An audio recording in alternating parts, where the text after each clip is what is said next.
ಇದು ಸತ್ಯಭಾಮ ಸಂಚಿಕೆ 63. ಹೇ ಕಾಡಮ್ಮ, ನಿನ್ನ ಕೆನ್ನೆ ಯಾಕೆ ಕೆಂಪಾಗಿದೆ? ಅವಳನ್ನು ಛೇಡಿಸಿದ ಸತ್ಯಜಿತ್. ಕೆಲ ಕ್ಷಣಗಳ ಹಿಂದೆ ತನ್ನ ಒಲವಪೂರಿತ ನೋಟಕ್ಕೆ ಅವಳ ಕದಪುಗಳು ರಂಗೇರಿದನ್ನು ಅವನು ಗಮನಿಸಿದ್ದನಲ್ಲವೇ? ಆದರೆ ಅವನ ಮಾತಿನ ಅರ್ಥ ತಿಳಿದರಲ್ಲವೇ ಅವಳಿಗೆ ಅವನು ತನ್ನನ್ನು ಛೇಡಿಸುತ್ತಿದ್ದಾನೆ ಎಂದರಿಯಲು? ಹೌದಾ, ನುಸಿ ಕಚ್ಚಿದ ಏನು? ನಾನು ಸರಿ ತೋರಿಸಿರಬೇಕು, ಹಾಗೆ ಕೆಂಪಾಗಿದ ಏನು ಎಂದವಳು ಕನ್ನಡಿಯ ಮುಂದೆ ನಿಂತು ತನ್ನ ಕೆನ್ನೆಯನ್ನೊಮ್ಮೆ ಗಮನಿಸಿದಳು. ಅವಳಿಗೆ ತನ್ನ ಮಾತು ಅರ್ಥವಾಗಲಿಲ್ಲ ಎಂದು ತಿಳಿದು ಹಣೆ ಚಚ್ಚಿಕೊಂಡ. ಕೆನ್ನೆ ಕೆಂಪಾಗಿದೆ ಎನ್ನುವ ಬದಲು ನೀನು ನಾಚಿಕೊಂಡಿದ್ಯಾಕೆ ಎಂದು ಕೇಳಿದ್ದರೆ ಬಹುಶಃ ಅವಳಿಗೆ ಅವನು ಹೇಳಿದ್ದು ಅರ್ಥವಾಗುತ್ತಿತ್ತೋ ಏನು. ನೀನು ಸುಮ್ಮನೆ ಬಡಾಯಿ ಬಿಡೋದು, ಕೆಂಪೆಂತ ಆಗಲಿಲ್ಲಲ್ಲ ಎಂದಳು ತನ್ನ ಕೆನ್ನೆಯನ್ನೊಮ್ಮೆ ಸವರುತ್ತಾ. ಅವಳ ಕೈ ಹಿಡಿದು ತನ್ನತ್ತ ಎಳೆದವ ಬೊಗಸೆಯಲ್ಲಿ ಅವಳ ಮೊಗವಿಡಿದು ತೀರಾ ಸನಿಹಕ್ಕೆ ಬಂದಾಗ ಸಣ್ಣಗೆ ಕಂಪಿಸಿದಳು. ಅವನ ಈ ಬದಲಾವಣೆ ಅವಳು ಕನಸಿನಲ್ಲೂ ಎಣಿಸಿರಲಿಲ್ವಲ್ಲ. ಅವನ ಅದೇ ಒಲವ ನೋಟಕ್ಕೆ ನಾಚಿದವಳನ್ನು ಕನ್ನಡಿಯ ಮುಂದೆ ನಿಲ್ಲಿಸಿದವ. ನಿನ್ನ ಮುಖವನ್ನು ಸರಿಯಾಗಿ ನೋಡ್ಕೊ, ಈಗ ನಿನ್ನ ಕೆನ್ನೆ ಕೆಂಪಾಗಿದೆ, ಬ್ಲಷ್ ಆಗಿದೆ ಎಂದ ನಗುತ್ತಾ. ತನ್ನ ಮೊಗವನ್ನೊಮ್ಮೆ ಗಮನಿಸಿದವಳಿಗೆ ತನ್ನ ಹಿಂದೆ ನಿಂತವ ತನ್ನನ್ನೇ ದಿಟ್ಟಿಸುವುದು ನೋಡಿ ತಿರುಗಿ ನಿಂತವಳು. ನೀನು ಹಾಗೆ ನೋಡುವಾಗ ಎಂಥದ್ದು ಆಗ್ತದೆ ಮಾರೆ ಎಂದವಳು ಸೋಫಾದಲ್ಲಿ ಕುಳಿತಳು. ಅವಳ ಸನಿಹ ಕುಳಿತು ಅವಳನ್ನು ಬಳಸಿದವ. ಹೌದಾ, ಏನಾಗ್ತಿದೆ ನನ್ನ ಕಾಡಮ್ಮಂಗೆ ಎಂದ ನಗುತ್ತಾ. ನಿಂಗೆಂತಾಗಿದೆ ಇವತ್ತು, ಬಾರಿ ಬಾರಿ ನೆಗಾಡ್ತಿದ್ದಿ ಎಂದವಳೆ. ಮಂಗಣ್ಣ, ನೀನುಂಟಲ್ಲ, ಈ ಪಿಕ್ಚರಲ್ಲೆಲ್ಲ ತೋರಿಸ್ತಾರಲ್ಲ, ಹುಡುಗ ಹುಡುಗಿ ಲವ್ ಆಗುವಾಗ ಹುಡುಗ 24 ಗಂಟೆ ಕೆಲಸ ಬಿಟ್ಟು ಅವಳ ಹಿಂದೆ ತಿರುಗೋದು, ಹಾಗೆ ಆಗಬೇಡ ಮಾರೆ, ನಿಂಗೆ ಅದು ಸೂಟ್ ಆಗೋದಿಲ್ಲ. ನೀನು ಯಾವಾಗ ಸಿದ್ಧಾಗಿರು, ಸ್ಟ್ರಿಕ್ಟಾಗಿ ಹಿಟ್ಲರ್ನ ಹಾಗೆ, ಆಯಿತಾ ಎಂದವಳನ್ನೇ ಬೆರಗು ಗಣ್ಣಿನಿಂದ ನುಡಿದ. ಆಗಲೇ ನಿನ್ನ ಫ್ರೆಂಡ್ ಜೊತೆ ಮಾತಾಡೋದನ್ನು ಕೇಳಿಸ್ಕೊಂಡೆ. ರೊಮ್ಯಾನ್ಸ್ ಇಷ್ಟವಿಲ್ಲ ಅಂದ ಹಾಗಿತ್ತು. ರೊಮ್ಯಾನ್ಸ್ ಇಷ್ಟ ಇಲ್ಲ ಅಂತಲ್ಲ, ಓವರ್ ರೊಮ್ಯಾನ್ಸ್ ಇಷ್ಟ ಇಲ್ಲ ಎಂದಳು ತಲೆ ಎತ್ತದೆ. ಓವರ್ ರೊಮ್ಯಾನ್ಸ್ ಅಂದರೆ ಯಾವ ಥರ? ನಾನಾಗ ಹೇಳಲಿಲ್ಲನ, 24 ಗಂಟೆ ಹುಡುಗ ಹುಡುಗಿಯ ಹಿಂದೆ ತಿರುಗೋದು ಅದು ನನಗೆ ಇಷ್ಟ ಇಲ್ಲ. ನಮ್ಮ ಕೆಲಸ, ನಮ್ಮ ಗುರಿ ಅದು ಸಹ ಇಂಪಾರ್ಟೆಂಟ್ ಅಲ್ಲ. ನಿಮಗೆ ಒಂದು ಕಂಪನಿಯ ರೆಸ್ಪಾನ್ಸಿಬಿಲಿಟಿ ಉಂಟು, ಆಗ ನೀನು ಅದರ ಬಗ್ಗೆ ಹೆಚ್ಚು ಕಾನ್ಸಂಟ್ರೇಟ್ ಮಾಡಬೇಕಲ್ಲ ಎಂದಾಗ ತನ್ನ ಬಗ್ಗೆ, ತನ್ನ ಕಂಪನಿಯ ಬಗ್ಗೆ ಅವಳಿಗಿರುವ ಕಾಳಜಿ ನೆನೆದು ಅವನ ತುಟಿ ಅರಳಿತು. ಎಷ್ಟು ಪ್ರಬುದ್ಧವಾಗಿ ಮಾತನಾಡಿದಳು ಎಂದುಕೊಂಡವ ಕ್ಷಣವೂ ತಡ ಮಾಡದೆ ಪ್ರೀತಿಯಿಂದ ಅವಳ ಕೆನ್ನೆಯ ಮೇಲೆ ತುಟಿಯೊತ್ತಿದ. ಭಾಮಾಳಿಗೆ ಅವನ ಮೊಗ ನೋಡಲು ಲಜ್ಜೆಯಾಯಿತು. ತನ್ನ 2 ಕೈಗಳಿಂದ ಮುಖ ಮುಚ್ಚಿಕೊಂಡವಳ ಉಸಿರಾಟ ಅದಾಗಲೇ ಏರುಪೇರಾಗಿತ್ತು.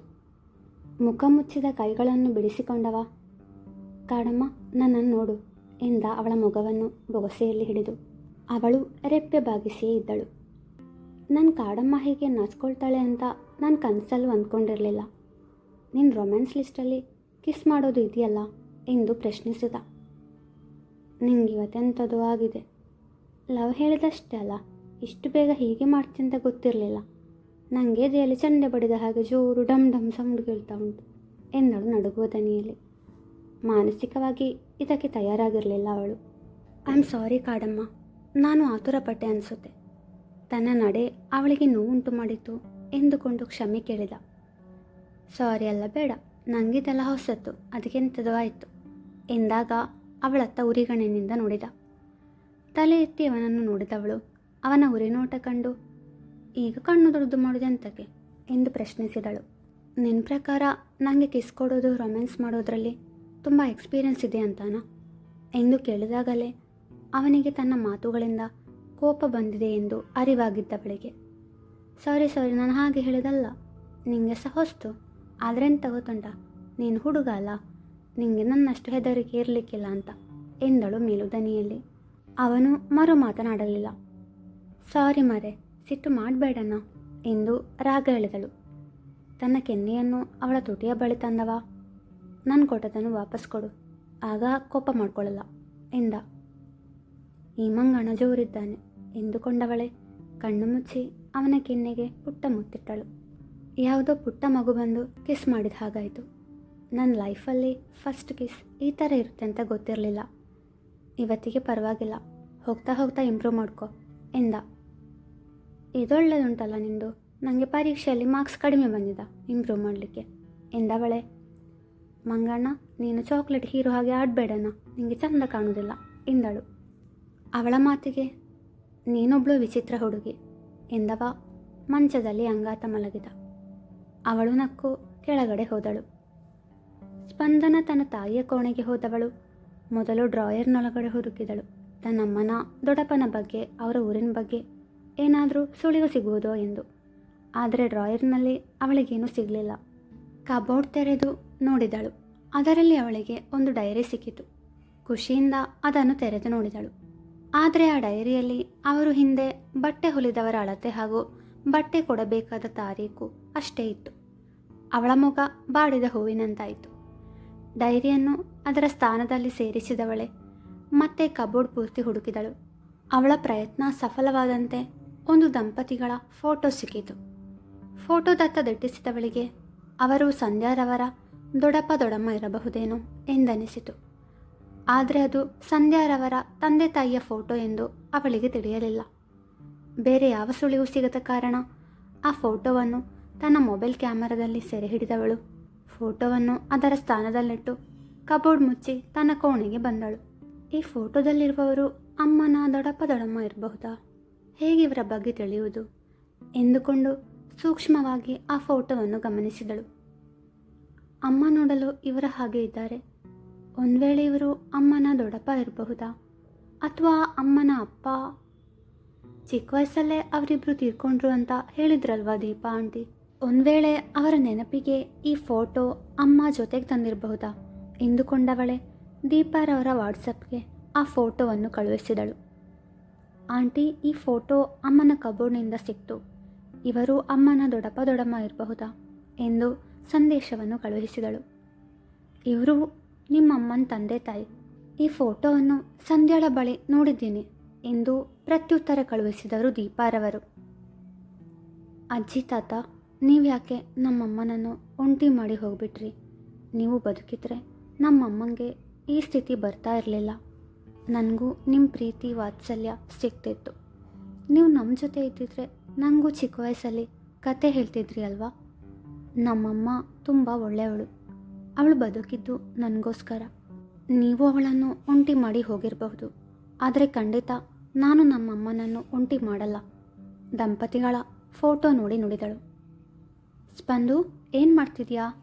ಆಗಷ್ಟೇ ಮನೆಗೆ ತಲುಪಿದ ಸಂಧ್ಯಾರವರು ಮಗಳನ್ನು ಪ್ರಶ್ನಿಸಿದಾಗ ಮೊಬೈಲ್ ಲಾಕ್ ಮಾಡಿದವಳು ಹೀಗೆ ಯೂಟ್ಯೂಬ್ ನೋಡ್ತಿದ್ದೆ ಅಮ್ಮ ಎಂದು ಉತ್ತರಿಸಿದಳು. ಸರಿ ತಗೋ, ಇದು ನಿನಗೆ ಎಂದರು ಒಂದು ಪುಟ್ಟ ಬಾಕ್ಸ್ ಅವಳ ಕೈಯಲ್ಲಿಡುತ್ತಾ. ಏನಿದೆ ಇದರಲ್ಲಿ? ಅದನ್ನು ತೆರೆದು ನೋಡಮ್ಮ ಎಂದರು ನಗುತ್ತಲೇ.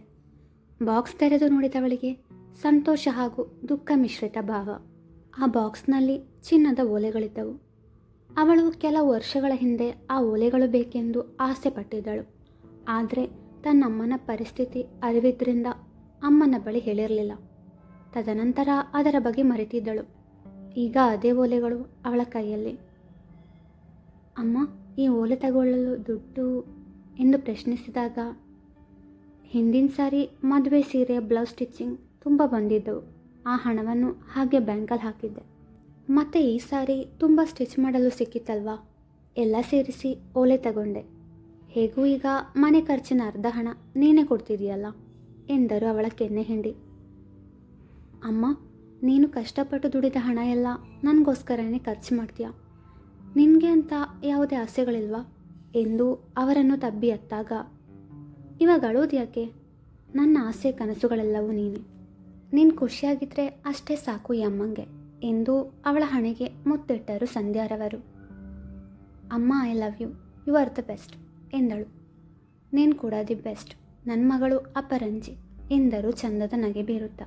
ತಾಯಿಯಂತೆ ನಮ್ಮನ್ನು ನಿಸ್ವಾರ್ಥವಾಗಿ ಪ್ರೀತಿಸುವವರು ಈ ಭೂಮಿಯಲ್ಲಿ ಯಾರೂ ಇರಲಾರರು ಎಂದನಿಸಿತು ಅವಳಿಗೆ.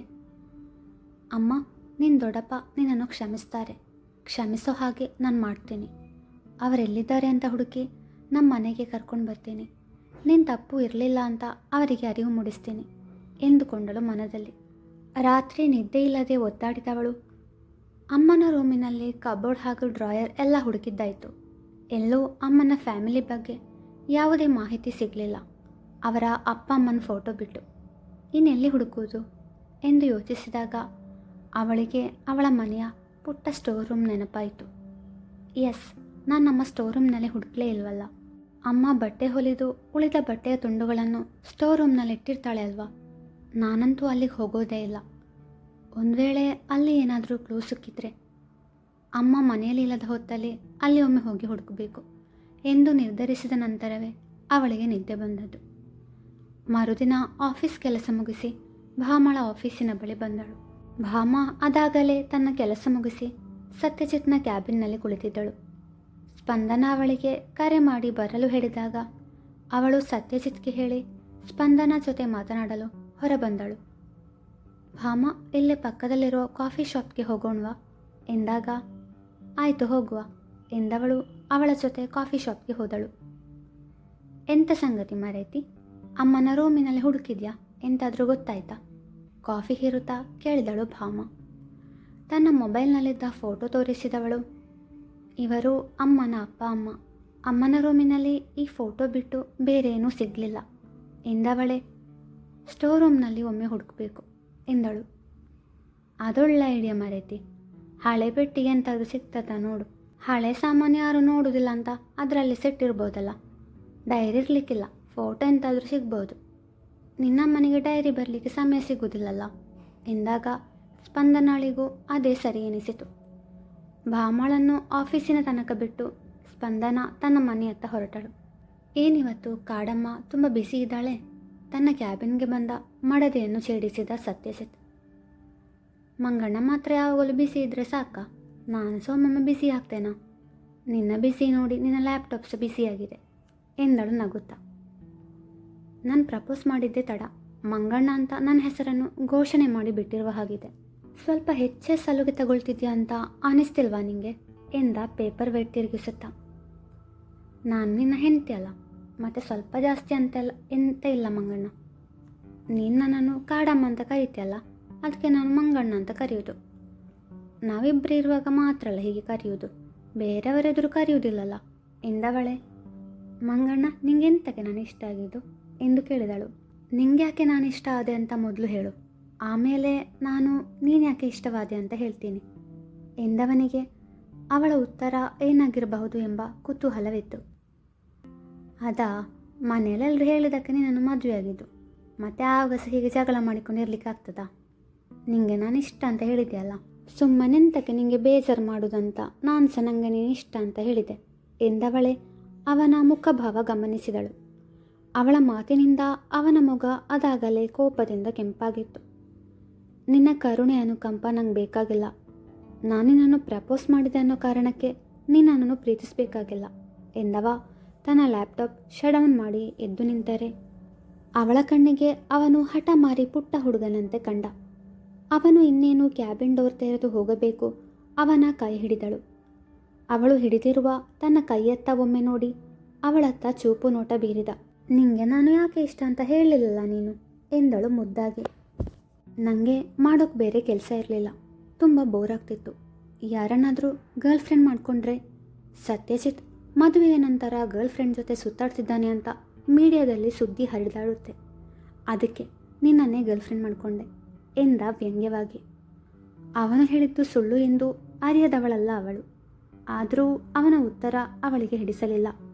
ಅವನ ಉತ್ತರ ಕೇಳಿ ಪೆಚ್ಚಾದವಳಿಗೆ ತನ್ನ ಮಾತಿನಿಂದ ಅವನಿಗೆ ನೋವಾಗಿದೆ ಎಂಬ ಅರಿವಿರಲಿಲ್ಲ. ಸುಮ್ಮನೆ ಅವನನ್ನು ಕಾಡಿಸುವ ಸಲುವಾಗಿ ಹಾಗೆ ನುಡಿದಿದ್ದಳಷ್ಟೆ. ಅವಳ ಕೈ ಬಿಡಿಸಿಕೊಂಡವ ಮುಂದೆ ಹೋದರೆ ಅವನ ಸಮಕ್ಕೆ ಹೆಜ್ಜೆ ಇಡಲಾಗದೆ ಅವನ ಹಿಂದೆ ಓಡಿದಳು ಭಾಮ. ಮುಂದುವರಿಯುವುದು